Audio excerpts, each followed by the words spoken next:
Hello दोस्तों, नमस्ते, प्रणाम। कैसन बानी लो आप लोग? हम तो आशा करते नहीं आप लोग बहुत अच्छा होगा। और आज हम आप लोग के एगो बहुत ही अच्छा मज़ेदार शोर सुनाओ नहीं।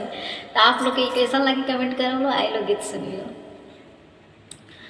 मचिया बैठली हमारे सासु सारा बगुनाया गरी हो। सासु मन करे चाउर के चबेना खाए के, बैगन के चोखा खाए के, जामल दही खाए के हो। सासु मन करे चाउर के चबेना खाए के, जामल दही खाए के, बैगन के चोखा खाए के हो।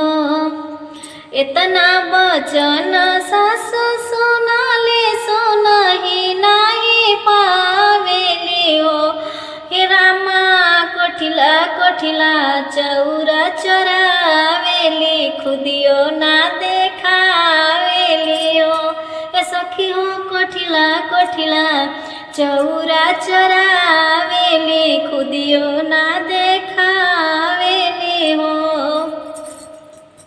राम रसोईया हमारे गोतिन सारा बगुनाया गरी हो। राम रसोईया हमारे गोतिन सारा बगुनाया गरी हो। ए गोतिन मन करे जामल दही खाए के, बैगन के चोखा खाए के हो। ए गोतिन मन करे जामल दही खाए के, बैगन के चोखा खाए के हो। इतना वचन गोतिन सुनाली सुनाही नहीं पावेली हो। सखिया सिकहर सिकहर दूधवा चोरावेली, मठो ना देखावेली हो। सखी सिकहर सिकहर दहिया चोरावेली, मठो ना देखावेली हो।